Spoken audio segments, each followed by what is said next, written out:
नमस्कार विद्यार्थियों, आओ पढ़े चैनल में मैं हिंदी मेंटर डॉक्टर प्रवीण कुमार शर्मा आप सबका हार्दिक अभिनंदन करता हूं। आज मैं कक्षा 9 पाठ 16 यमराज की दिशा, जिसके रचयिता चंद्रकांत देवताले हैं, इस अध्याय को लेकर के प्रस्तुत हुआ हूं। तो सबसे पहले कवि परिचय और रचयिता के बारे में। चंद्रकांत देवताले 60वीं कविता में मुख्य स्थान रखने वाले चंद्रकांत देवताले का जन्म सन 1936 में मध्य प्रदेश के बैतूल जिले के जोलखेड़ा नामक गांव में हुआ था।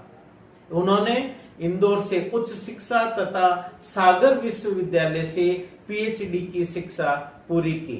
श्री देवताले ने उच्च शिक्षा में अध्यापन कार्य भी किया।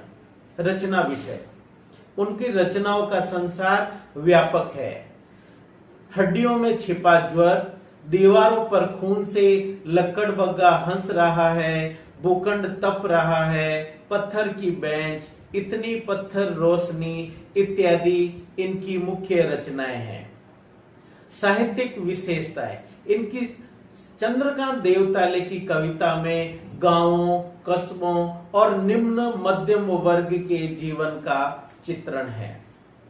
तो इनकी कविता के बारे में थोड़ा कविता का परिचय मैं आपके सामने प्रस्तुत कर रहा हूं। यमराज की दिशा नामक कविता में कवि ने भारतीय समाज में प्रचलित उस अंधविश्वास की ओर संकेत किया है जिसमें दक्षिण को यमराज की दिशा कहा जाता है।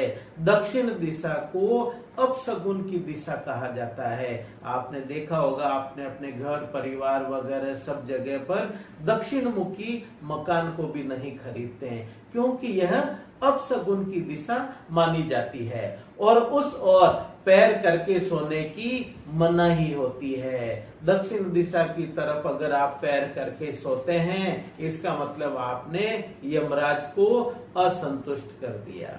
इसके अलावा कवि ने सभ्यता के विकास की खतरनाक दिशा की ओर भी इशारा किया है और कहा है कि जन विरोधी ताकतें आज हर तरफ दक्षिण दिशा के समान फैली हुई है। समाज के अंदर कई जो मजदूर वर्ग है, निम्न वर्ग है, उनका शोषण करने वाली जो सामंतवादी जो ताकतें हैं, वो आज दक्षिण दिशा की तरफ व्याप्त हो गई है। दक्षिण दिशा एक थी, लेकिन आज समाज के अंदर पूंजीपति, सामंतवादी, जमींदार लोग हैं जो कि गरीबों का शोषण कर रहे हैं। दक्षिण दिशा एक थी, लेकिन आज तो हर दिशा ही दक्षिण दिशा हो गई है, मतलब अपशगुन की दिशा हो गई है। तो यह अध्याय 4 अनुच्छेद के रूप में आपके सामने प्रस्तुत किया जाएगा। सबसे पहला अनुच्छेद मैं आपके सामने प्रस्तुत कर रहा हूं। तो यमराज की दिशा का काव्यांश नंबर 1। माँ की ईश्वर से मुलाकात हुई या नहीं कहना मुश्किल है, पर वह जताती थी जैसे ईश्वर से उसकी बातचीत होती रहती है और उससे प्राप्त सलाहों के अनुसार जिंदगी जीने और दुख बर्दाश्त करने के रास्ते खोज लेती है। इस काव्यांश का भावार्थ इस रूप में है कि कवि कहता है कि उसकी माँ और यमराज की मुलाकात हुई थी या नहीं, इसके बारे में कहना कठिन है, पर वह इतने विश्वास से कहती थी। कवि की माँ है, वो कवि को जो दिशा निर्देश करती थी वो इतने विश्वास से करती थी जैसे वह ईश्वर से मिलकर और उसकी सलाह लेकर ही काम करती है। वह उसी सलाह के आधार पर सुख दुख से बचने के उपाय खोज लेती है। इससे लगता है कि माँ अपने जीवन में ईश्वर के बताए रास्ते का ही अनुसरण करती है। जितनी दृढ़ता से वह परिवार का पालन पोषण करती है, दक्षिण दिशा से संबंधित प्रसंग है, घर परिवार वालों को बताती है, उससे कवि को ऐसा लगता है, देवताले जी को ऐसा लगता है कि माँ की सीधी मुलाकात ईश्वर से हुई है। हुई या न हुई वो कठिन है कहना, लेकिन जो दृढ़ता से वो सलाहें देती थी वो ऐसा लगता था ईश्वर ने ही माँ को सब कुछ बताया है। यमराज की दिशा का काव्यांश नंबर 2। माँ ने एक बार मुझसे कहा था कि दक्षिण की तरफ पैर करके मत सोना, वह मृत्यु की दिशा है और यमराज को क्रुद्ध करना बुद्धिमानी की बात नहीं है। तब मैं छोटा था और मैंने यमराज के घर का पता पूछा था, तो उसने बताया था तुम जहां भी हो वहां से हमेशा दक्षिण में। ये काव्यांश है और इसका भावार्थ इस रूप में है कि बचपन में कवि चंद्रकांत देवताले जी की माँ ने बताया था कि दक्षिण दिशा में पैर करके नहीं सोना चाहिए, क्योंकि दक्षिण दिशा है अपशगुन की दिशा है और ऐसा माना जाता है कि दक्षिण दिशा में यमराज का निवास है और यमराज मृत्यु का देवता है और यमराज को क्रुद्ध करने का अर्थ है मौत को दावत देना। यमराज को नाराज करने में बुद्धिमानी नहीं होती है, यह बात तो यूनिवर्सल है, सभी जानते हैं। कवि उस समय छोटा था जब उसने यमराज के घर का पता पूछा। सब कह रहे हैं दक्षिण में, दक्षिण में, दक्षिण में कहाँ है, तो इसे कवि की बाल सुलभ चेष्टा ही कह सकते हैं। वास्तव में कवि छोटे थे, बालक थे, तभी तो है। बाकी आज यमराज का कोई एड्रेस पूछता है क्या कि मौत के देवता का घर कहाँ है, मुझे जाना है? कोई नहीं पूछेगा। वो तो कोरोना ही कोई अपने आप ले जाए तो एक अलग बात है। तब कह रहे हैं कि ये कवि की बाल सुलभ चेष्टा, छोटे छोटे बच्चों में जिज्ञासाएं होती है पूछने की, वो ही कहा जा सकता है। तो माँ ने बताया था कि तुम जहां भी रहते हो वहां से दक्षिण दिशा में यमराज जी का निवास है, वहीं पर यमराज रहते हैं। यमराज की दिशा का काव्यांश नंबर 3।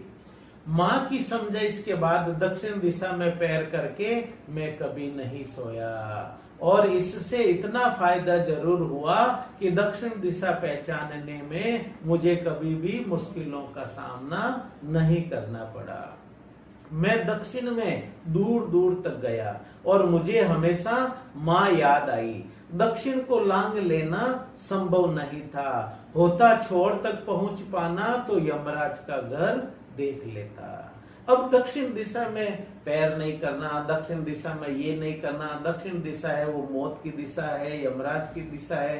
तो इसके बारे में लेखक अपने विचार व्यक्त कर रहा है। कवि कहता है कि माँ की सलाह के बाद वह दक्षिण की ओर पैर करके कभी नहीं सोया। इसके बाद कवि को दक्षिण दिशा पहचानने में फिर कोई मुश्किल नहीं हुई, क्योंकि माँ की सीख हमेशा याद रहती है। कवि दक्षिण दिशा में दूर दूर तक गया कि यमराज के घर का पता पूछ लें और माँ की कही बातें हमेशा याद आती रही। कवि का मानना है कि दक्षिण को जब कवि दक्षिण दिशा की तरफ गया तो बालमन से पहुंच गया, लेकिन दक्षिण को पार कर पाना संभव नहीं था, क्योंकि दक्षिण दिशा का कोई अंत नहीं है। दिशाएं तो सारी की सारी अनंत हैं।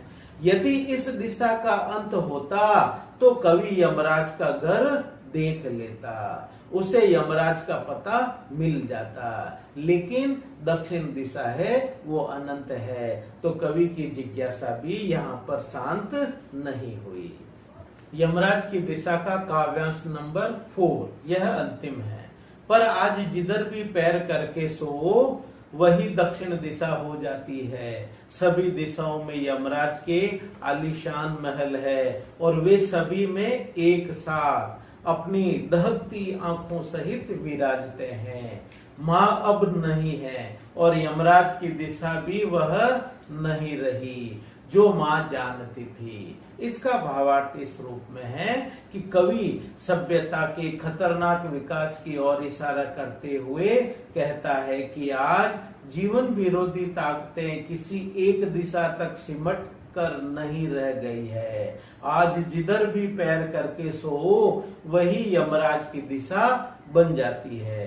हर तरफ जिंदगी के लिए खतरा है, जीवन के लिए खतरा बने लोग हर दिशा में मौजूद हैं। ये अपनी अंगारे उगलती आंखों से आम आदमी का शोषण करने को तैयार बैठे हैं। कवि के अनुसार आज सामंतवादी ताकतें, पूंजीपति ताकतें हैं, समाज के मध्यम और निम्न वर्गों लोगों का शोषण कर रहे हैं। तो यमराज की दिशा आज वो पर्टिकुलर दिशा नहीं रही जो कवि की मां ने कवि को बताया था। आज ये जो शोषण करने वाली जो खतरनाक ताकतें हैं समाज में हर दिशा में व्याप्त है।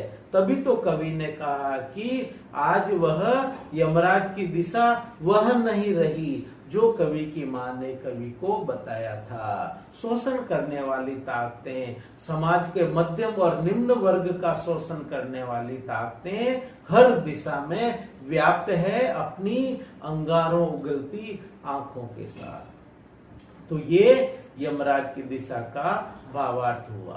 तो बच्चों, आप इसी प्रकार का अपना सहयोग और शुभकामनाएं हमारे साथ बनाए रखें। मैं आपको प्रारंभ से ही कह रहा हूं कि हम एक से बढ़कर एक सभी विषयों के अंदर गुणवत्ता युक्त पाठ्य सामग्री उपलब्ध करवाएंगे। आप भावार्थ के साथ साथ में जो नीचे लिखे हुए लिंक है उस पर आप क्लिक करके प्रश्नोत्तर भी प्राप्त कर सकते हैं। वीडियो बार बार देख करके भावार्थ इसका कंठस्थ कर लें, क्योंकि आने वाला टाइम में भी आपके प्रश्न पत्र हैं वो MCQ बेस्ड होंगे। तो जितना आप वीडियो को बार बार क्लिक करके इसके भावार्थ को अच्छे से समझ लोगे तो किसी भी प्रकार का प्रश्न पूछें, मेरे ख्याल से उस प्रश्न का उत्तर देने में आप समर्थ होंगे। तो आप आओ पढ़े चैनल देखते रहें। नमस्कार।